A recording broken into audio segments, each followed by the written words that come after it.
The fisherman was shaking with rage. Security around Japan's secret slaughter of the dolphins had been breached, and our presence was met by threats and intimidation. What is the problem? Carving up the slaughtered dolphins behind the tarpaulins was a bloody task the fishermen had wanted to keep secret, and they reacted with fury at the sight of our camera. And this is what they don't want you to see. These pictures, taken by campaigners in previous seasons, show part of the largest annual slaughter of dolphins in the world. Most Japanese fishermen see nothing wrong in this and say dolphins should be treated like any other fish. Along the coast, the picture postcard fishing town of Taiji lies at the very heart of an industry that butchers 23,000 dolphins and porpoises every year. And here they are determined that their work is kept out of sight. The operation has now been moved to a hidden cove where the killing is carried out in secret.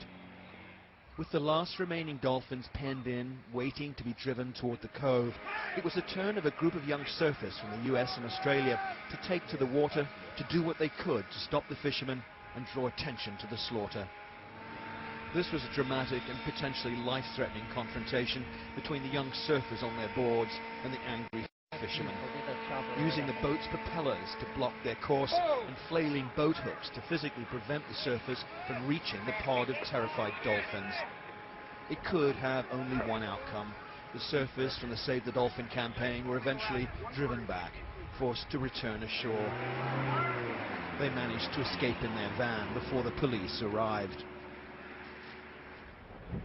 Veteran Save the Dolphin campaigner Rick O'Barry has his face covered, keeping a low profile. The police also want to talk to him, and it wasn't long before we picked up a tail. The police here are sympathetic to the fishermen whose livelihoods depend on the dolphin hunts. And here's the slaughterhouse right here. You see how they're covering it up? It's hard to believe that this was taking place in this time and age. It is so brutal, so cruel. And you wonder why the world isn't doing something to stop this. Within minutes, our car was surrounded by national police. Skynews. Rick was off to the station for questioning. Peter Sharp from Skynews. Hi, Dave. We caught up with the surfers on the road to Osaka. How are you all feeling? Among them, Hayden Panettiere, star of the TV series Heroes. She and her friends devastated they couldn't have done more to save the dolphins. I wish I was under the water with a rebreather and a tank on, sniffing all these nets, and you know what I mean? I mean, if you saw, there's one point where, I mean, they were literally spy hopping, which is when they jump out of the water, they stick their head up out of the water and they can look around and see around them, and this baby stuck his head out and kind of looked at us. And the thought that that baby's no longer with us. These are the last surviving mammals of today's kill. But the Japanese fishermen will be back soon to complete the slaughter. Inside the killing cove, the sea ran red, with the blood of the 40 dolphins packed and dispatched under the green tarpaulin.